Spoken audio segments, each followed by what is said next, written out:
Hello students, welcome back to another video. In this video we are going to talk about classification and general characteristics of fungi, means kingdom fungi. इन्हें सबसे पहले जो fungus हैं इनको हैकल ने bacteria और protozoans के साथ प्रोटिस्टा किंगडम में रखा।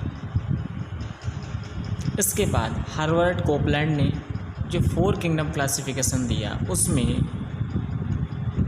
बैक्टीरिया को अलग किंगडम यानी सेपरेट किंगडम मोनेरा में रखा, लेकिन फंगस को प्रोटोजोन्स के साथ ही रखा protista kingdom. In 5 kingdom classification R.H. Whittaker classified fungus into separate kingdom. This is called fungi. यानी R.H. Whittaker ने 1969 में फंगस के लिए एक सेपरेट किंगडम बनाया, यानी उनको एक सेपरेट किंगडम में रखा जिससे फंजाई का kingdom fungi. Okay, the study of fungus is known as mycology.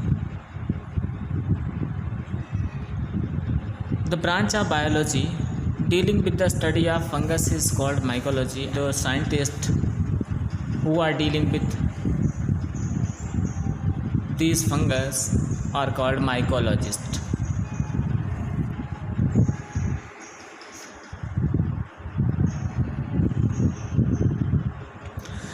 In kingdom fungi, heterotrophic, multicellular, eukaryotic organisms are placed. In जो फंजाई किंगडम है इसमें हेट्रोट्रॉपिक, मल्टीसेलुलर, यूकैरियोटिक ऑर्गेनिजम्स को रखा गया है। फंगस जो हैं eukaryotic, heterotrophic, spore bearing organisms. इनमें क्लोरोफिल एब्सेंट होता है लेकिन कैरोटीनाइड प्रेजेंट होता है।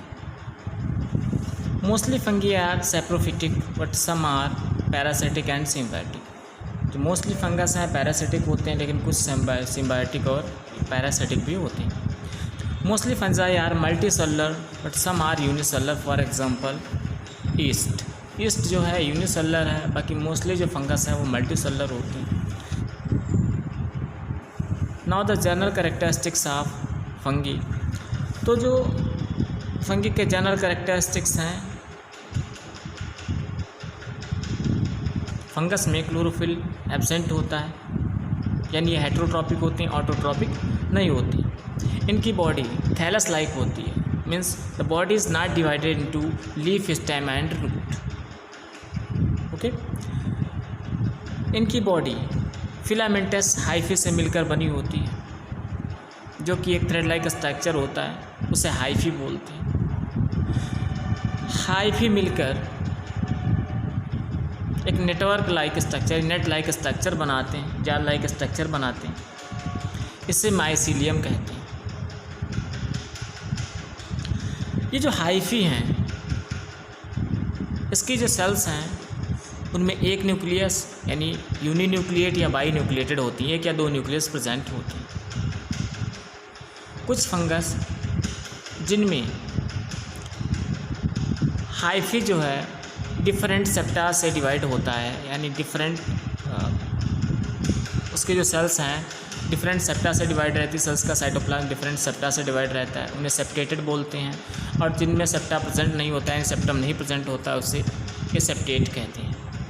ओके, तो जो हाइफी है मे बी सेप्टेट और aseptate.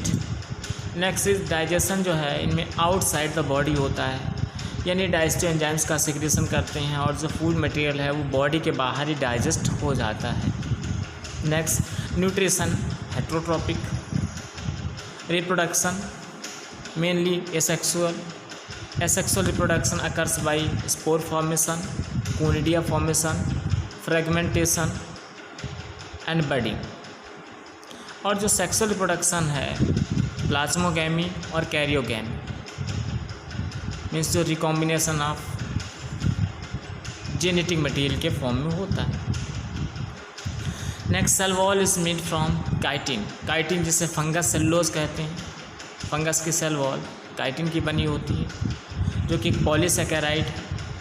Next, food stored in form of glycogen, यानी फंगस में जो फूड मटेरियल है वो ग्लाइकोजन के फॉर्म में स्टोर्ड रहता है, जबकि प्लांट्स में स्टार्च के फॉर्म में स्टोर्ड होता है। Now the classification of fungi on the basis of structure of 5P, fungus are classified into 2 main groups. First, imperfecti, इन्हें फंगी इम्परफेक्टाई के नाम से जानते हैं, और दूसरे जो हैं परफेक्टाई। इम्परफेक्टाई फंगी, इनकी जो लाइफ साइकिल है उसकी स्टेजेस हैं परफेक्टली नोन नहीं है, यानी इनमें जो है केवल एसेक्सुअल रिप्रोडक्शन प्रेजेंट होता है, इनमें सेक्सुअल रिप्रोडक्शन को अभी तक रिपोर्ट नहीं किया गया है, इसलिए इन्हें इम्परफेक्टाई कहते हैं। और ऐसे फंगी जिनमें सेक्सुअल रिप्रोडक्शन और एसेक्सुअल दोनों रिप्रोडक्शन होता है उन्हें परफेक्टाई फंगी कहते हैं। जो इम्परफेक्टाई फंगी है इसमें एक क्लास आता है ड्यूटेरोमाइसिटीज़, यानी ड्यूटेरोमाइसिटीज़ क्लास है, इसके फंगी को इम्परफेक्टाई कहते हैं। इनमें सेक्सुअल रिप्रोडक्शन नहीं होता है। ड्यूटेरोमाइसिटीज़ क्लास के फंगी को छोड़कर, जितने भी फंगी हैं उनको छोड़कर बाकी सब में सेक्सुअल रिप्रोडक्शन होता है। परफेक्टाई फंगी को फिर से 2 ग्रुप्स में डिवाइड किया गया है। फर्स्ट है एसेप्टेट माइसीलियम, सेकेंड है सेप्टेट माइसीलियम। सेप्टा प्रेजेंट होते हैं हाइफी में उसे सेप्टेट बोलते हैं, और जिसमें नहीं प्रेजेंट होते हैं उसे एसेप्टेट बोलते हैं। एसेप्टेट में सेप्टा नहीं प्रेजेंट है, यानी सेप्टा एब्सेंट होते हैं, और सेप्टेट में सेप्टा प्रेजेंट रहते हैं, यानी एक तरीके से जो सेल्स हैं उसका साइटोप्लाज्म सेपरेट नहीं रहता है। एसेप्टेट को फाइकोमाइकोटा में रखा गया है और सेप्टेट को यूमाइकोटा में रखा गया। फाइकोमाइकोटा को फिर से 2 क्लास में डिवाइड किया गया है। फाइकोमाइकोटा के जो फंगी हैं इनको फिर से 2 क्लासेस में डिवाइड किया गया है। फर्स्ट है ओमाइसिटीज़ और सेकेंड है जाइगोमाइसिटीज़। जाइगोमाइसिटीज़ को कॉन्जुगेटिंग फंगी भी बोलते हैं। यूमाइकोटा को भी 2 क्लासेस में डिवाइड किया गया है, एस्कोमाइसिटीज़ एंड बेस्डियोमाइसिटीज़। एस्कोमाइसिटीज़ में एस्कस का फॉर्मेशन होता है, इसलिए इन्हें सैक फंगी के नाम से जानते हैं। बेस्डियोमाइसिटीज़ को क्लब फंगी के नाम से जाना जाता है। Okay, now the classification of fungi by G.C. Ainsworth, यानी एंसवर्थ के अकॉर्डिंग जो क्लासिफिकेशन है फंगी का, एंसवर्थ ने फंगी को यानी किंगडम फंगी या किंगडम माइकोटा को 2 डिविजन्स में डिवाइड किया है। फर्स्ट है मिक्सोमाइकोटा और सेकंड है यूमाइकोटा। मिक्सोमाइकोटा के जो फंगी हैं इन्हें स्लाइम मोल्ड्स कहा जाता है,